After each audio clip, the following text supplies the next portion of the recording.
나는 눈치를 많이 본다. 지금도 혼자 태연한 척하며 카페에서 책을 읽고 있지만 왠지 부끄럽다. 누군가가 나를 쳐다보고 있는 것 같다. 왜 혼자 카페에 온 거지? 친구가 없나? 라고 생각할 것만 같다. 사실 이런 기분은 카페에서만 드는 게 아니다.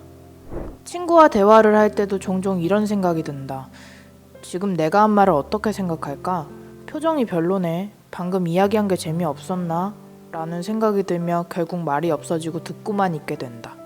카톡을 주고받을 때도 걱정될 때가 많다. 상대의 메시지 하나하나에 숨은 뜻이 있을 거란 생각이 들어 그걸 해석하느라 애쓰게 되고 답이 조금만 늦어도 이유 없이 불안해진다.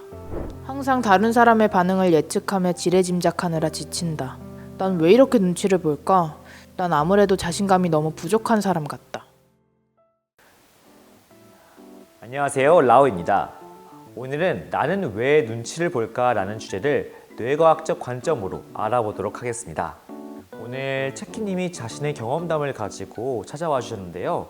구체적으로 어떤 고민이 있는지 함께 이야기 나눠보도록 하겠습니다. 체키님 안녕하세요. 안녕하세요. 체키입니다. 제가 듣기로 남의 시선에 신경이 많이 쓰이신다고 들었습니다. 맞아요. 어딜 가도 혼자 있으면 주변에 있는 남들 시선이 좀 신경이 쓰이고 친구들이나 회사 동료들과 대화할 때도 좀 걱정이 앞서는 편이에요. 그렇군요. 그런데 너무 걱정하지 마세요. 대부분의 사람들이 비슷한 경험을 하거든요. 그런가요? 전 제가 너무 심해서 항상 불안하고 위축되어 있다는 생각이 드는데요. 대부분의 사람은 어떤 상황 자체를 자기와 연관지어 생각하고 때로는 지나치게 반응할 때도 있죠. 이런 현상은 자기 참조 처리라는 개념과 관련이 있어요. 자기 참조 처리요? 네, 주변의 정보를 자신과 연관지어 생각하고 해석하는 과정을 말해요. 이게 불안을 유발하기도 하지만 때로는 정보를 효율적으로 처리하고 자신을 이해하는 데 도움이 됩니다. 예를 들면요? 공부를 할 때 내 경험과 내 생각과 연관지어서 하면은 더 이해가 잘 되기도 하고 다른 사람의 이야기를 들으면서 나를 더 잘 알아가게 되는 경우가 그 예가 되겠죠? 그렇군요. 이런 게 뇌에서 이루어지는 곳이 CMS, 피질 중심선 구조예요. 갑자기 좀 어려운데요. 그러면 이것만 생각하시면 됩니다. CMS가 과도하게 활성화되면 더 민감해진다. 그럼 제가 예민해졌다고 생각이 되면 내 CMS가 과하게 반응하고 있구나 라고 생각하면 될까요? 맞습니다. 그러니까 그럴 때일수록 나를 너무 몰아세우지 말고 지금 내 CMS가 너무 과하게 활성화되고 있구나 라고 생각하시면서 한 발자국 멀리 떨어져서 보는 게 좋아요. 그러면 어느 순간 남들 앞에서 설 수 있는 용기가 생기는 거죠. 네. 쉽지 않지만 한번 노력해 보겠습니다. 좋습니다. 사실 저도 지금 체키님 보니까 저랑 많이 비슷한 점이 있다는 생각이 들었어요. 오, 정말요? 네. 저도 남 눈치 보고 소극적일 때가 많았거든요. 지금도 그렇고요.